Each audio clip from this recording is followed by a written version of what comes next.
In this video, I'm going to test and review the MOVO UM700 desktop USB microphone. To start the video, we'll take a quick look at what's in the box. Then I'll go over the features and functions of the microphone, and I'll end with some audio tests so you can hear what the MOVO UM700 microphone sounds like compared to the Blue Yeti mic under similar recording conditions. Alright, so the MOVO UM700 desktop USB microphone is $99.95 on Amazon.com and is ideal for podcasts, streaming, gaming, and more, like YouTube tutorials, which is what I use it for.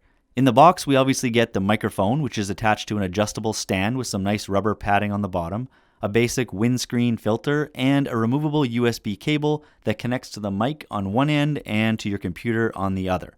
As far as build quality goes, everything appears to be really solid, and while the dials and buttons are plastic, they do seem to have a nice feel and good resistance to them. On the front of the mic, there's a volume knob which controls the volume you hear in your headphones, since this mic allows you to monitor audio levels while recording. And speaking of headphones, you can plug them into the bottom of the mic right here.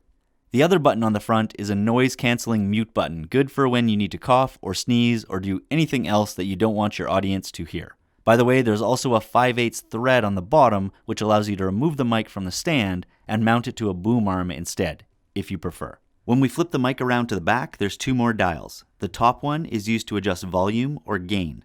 Typically, the further you are away from your mic or the louder you want your audio to be, the more you're going to turn up the gain.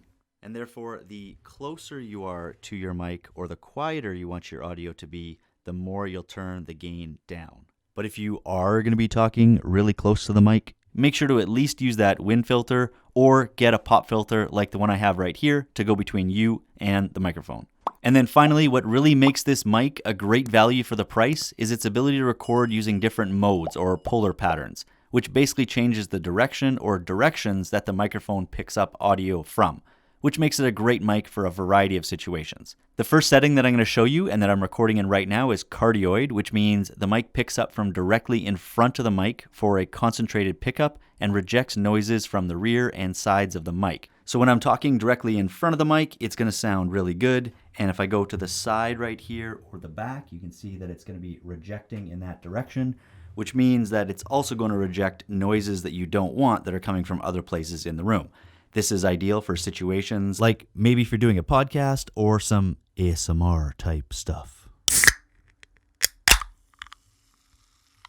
The second pickup pattern option is bi-directional, which means it picks up from the front and rear of the mic and rejects from the sides. This setting is ideal for things like interviews because you can use one mic to record you and the person you're interviewing who's sitting across from you. Polar option number 3 is omnidirectional, which essentially picks up equally in all directions or 360 degrees around the mic. This is the ideal setting if you want to capture audio from anywhere in the room, no matter which direction it comes from, like maybe in a conference room or something like that. The final pickup pattern on the mic is stereo for more of a realistic sound.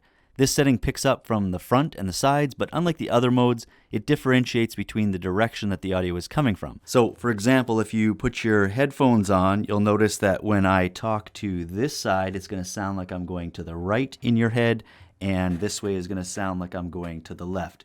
I am in your head right now, going from one side to the other, because this is on stereo. Okay, so to end the video, I'm just going to do a few audio tests to compare the UM700 to the Blue Yeti. The Blue Yeti is a slightly more expensive mic that has pretty much the exact same features. To start, let's do a quick comparison of what each mic sounds like when recording nothing but dead air. Well, dead air with the fan from my computer. This is the MOVO UM700 recording dead air at medium gain.